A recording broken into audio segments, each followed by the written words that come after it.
Hello everyone, my name is Tony Burke. I'm an AFF instructor, SNTA, as well as a senior rigger. And today we're going to talk about how much packing sucks, or the parachute packing hump, and why it's difficult, and some of the challenges that you'll find as a new packer, why it seems difficult. It's not really that difficult, but it certainly seems that way. So what is the packing hump? When you start out as a skydiver, you're an AFF student, you've done a couple of jumps, AFF level 1, 2, or 3, or maybe they call it like Cat A, Cat D, or Cat A, Cat B, Cat C, etc. And you're just starting out, and when you just start out, in almost all cases, you're not packing your own parachutes. There's packers that handle that for you. And usually that's because we want to try to teach you just a couple of things at a given time. That's the whole progression of AFF, and then you go into coaching and so forth. But eventually, at some point, either when you're licensed or just before you're licensed, you're going to have to start packing for yourself.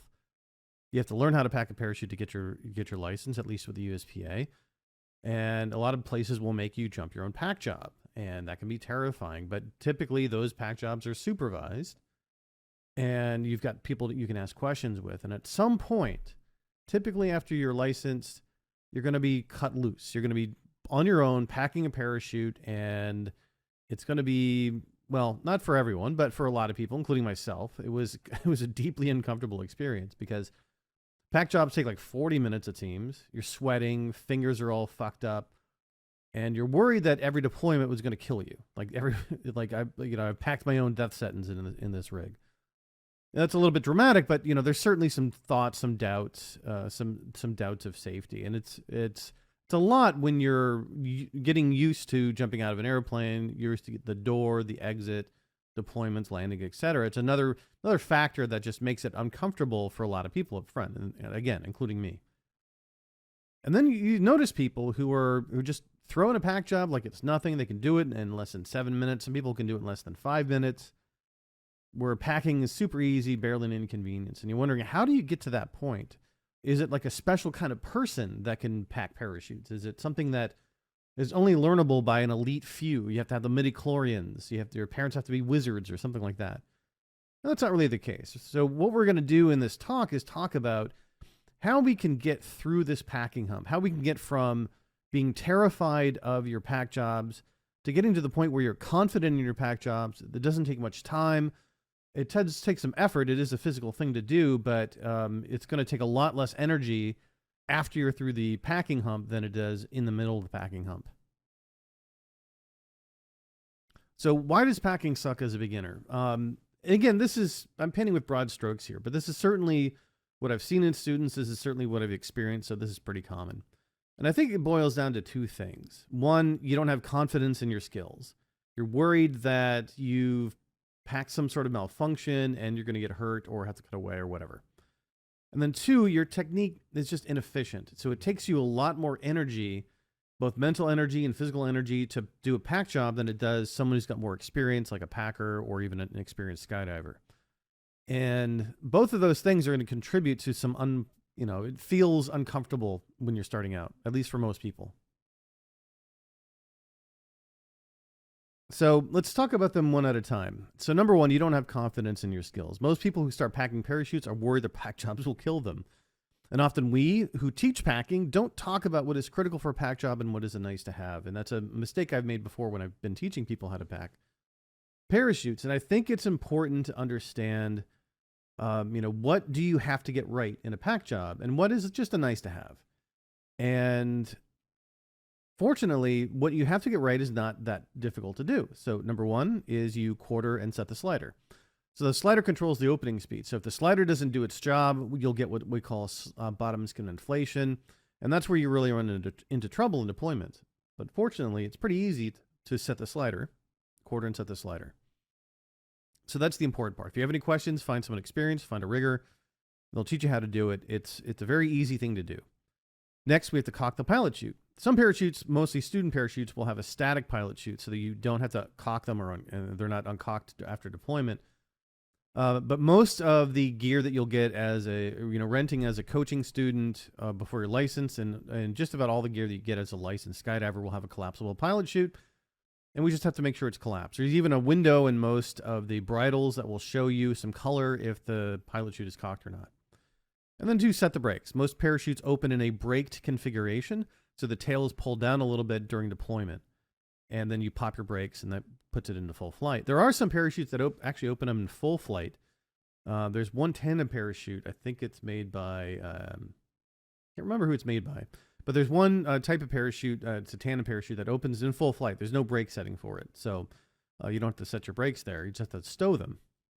But most parachutes have to set the brakes. And as long as you do that, as long as you do these 3 things, cord it and set the slider, cock the pilot chute, set the brakes, then your parachute will likely open just fine. There's other things that you can get wrong, but these are the things that you must get right in order to have a good opening. And as long as you get these things right, you're probably going to be just fine. So things not as critical, flaking. The reason why we flake parachutes is to put the lines in the middle and the fabric on the outside. And that's basically to lessen the likelihood of a very rare type of malfunction, like a line over or something like that. But even if you don't get that right, it's very unlikely that you would have that type of malfunction. And, even if you don't get that right, it's very unlikely that you would have a line over malfunction.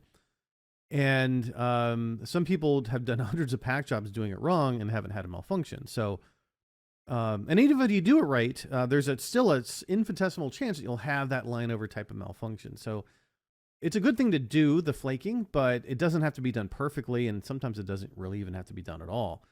You should do it, of course, but it's not going to make or break your pack job in most cases. I'll give you an example. I was talking with the late great Mark Brown, and he's a rigger, or he was a rigger. Unfortunately, he's passed away, but he was one of the head load organizers over at Skydive Paris, and he was telling me about he saw someone packing a parachute, and he noticed something odd about his technique. So he went over and talked to him and said, "Hey, what are you doing?" And he said, "Oh, I'm flaking." And he's like, "Walk me through this." He's like, "Oh yeah, you want the lines on the outside and the fabric in the middle." And that's the opposite of what you want. What you really want is the lines in the middle and the fabric on the outside. And it turns out he'd been doing hundreds of pack jobs this way. And, no one had caught it, and his openings were just fine. So, I mean, like I said, he had a slightly higher chance of a line over malfunction versus doing it the right way.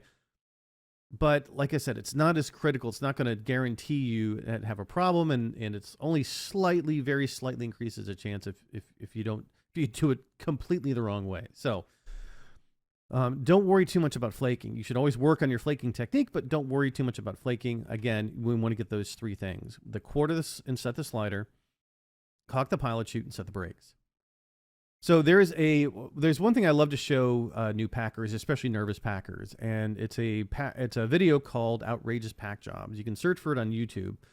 It's done by the late great Gary Peak. Gary Peak had done a lot of tests, and he was an engineer and a tester, and he wanted to explore these things, and he did opening hardness, opening shock tests. He had his own accelerometers and so forth. And one of the things he did is he rigged up a 3-rig system. So if you're gonna intentionally cut away a parachute, or you're gonna test a parachute, then you need 3 parachutes: the main, the reserve, and an extra reserve. So he rigged all that up, and he did some outrageous pack jobs where literally he accordioned a canopy into the D bag. And the only thing that he did a couple of different really crazy ways to pack a parachute, basically just shoving it into a bag, not flaking at all, trying to make sure the lines don't get too mixed up. But he was always careful about the slider. And they opened up just fine. So it shows that packing is a very forgiving thing. Like I said, as long as you get those 3 things right, packing is very forgiving. And sometimes, it's just, Mercury's in retrograde, so you have a weird opening or something like that. So that can always happen, even with a perfect pack job. So pack jobs are very forgiving. So don't worry too much about your pack jobs. You can have someone look over your pack job, but as long as you get those 3 things right, probably going to be fine.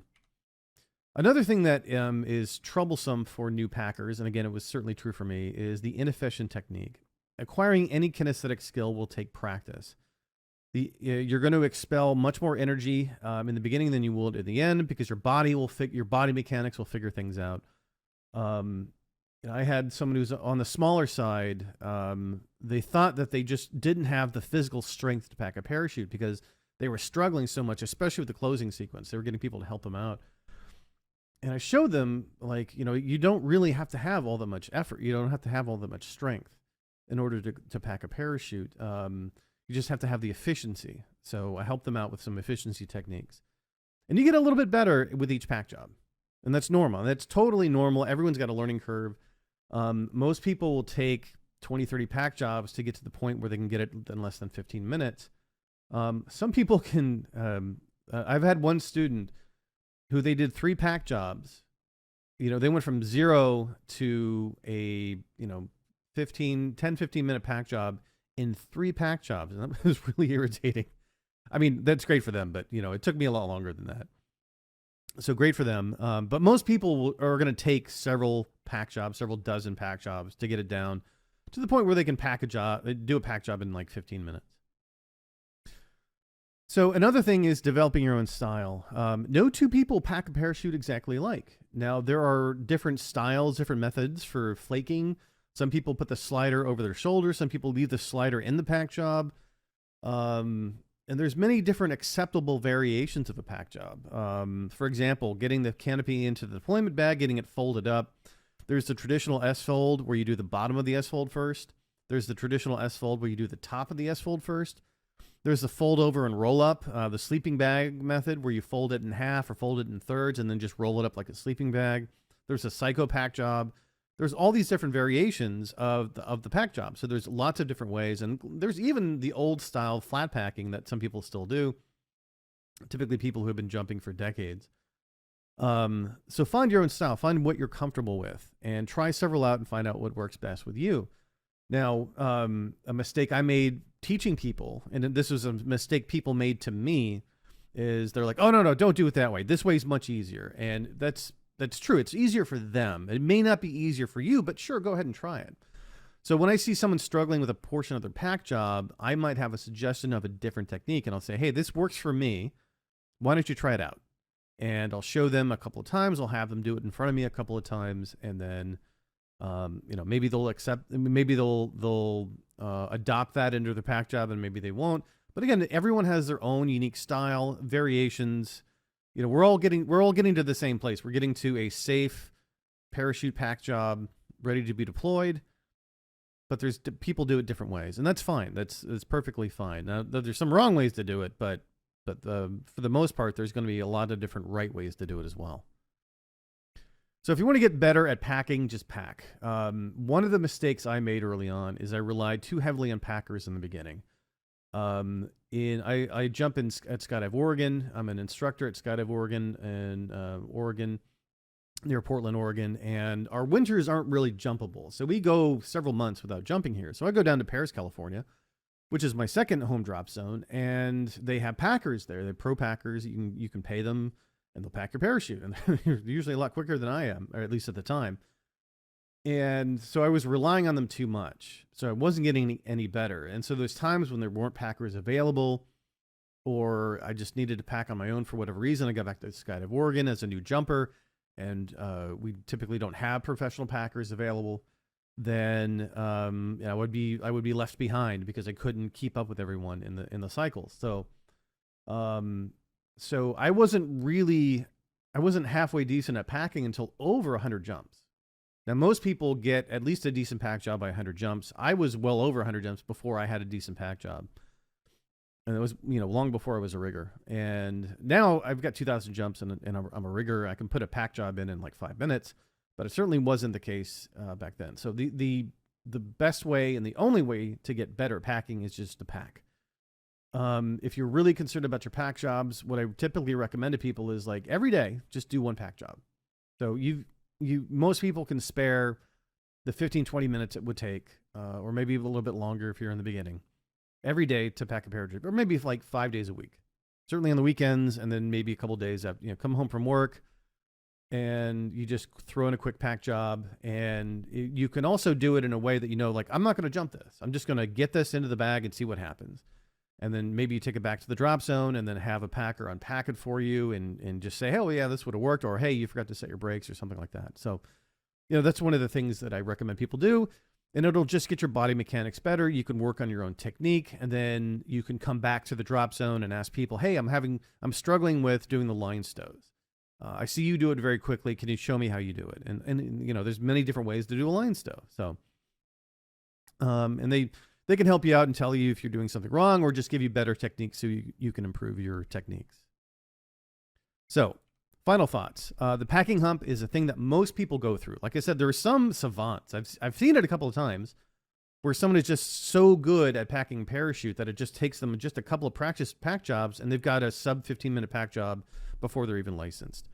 But most people are not that. I certainly was not that. I think I was on the slower end of learning how to do a pack job because it was so uncomfortable for me. I was worried about my pack jobs. I was frustrated with the inefficiency of my technique. The only way to get past a packing hump is through it, by packing. If you're capable of skydiving, almost everyone can become proficient on a safe sub 10-minute pack job. There's some people that might have some physical limitations, arthritis or something like that, and they're not going to be able to pack as quickly. Or sometimes you just get to a point in your life where you're just like, I can't pack anymore, or I'm not going to be, I'm just going to rely on packers all the way. But most everyone who's a skydiver is going to be able to pack their own parachute and be able to learn a pack job that will be safe, effective, and sub 10 minutes.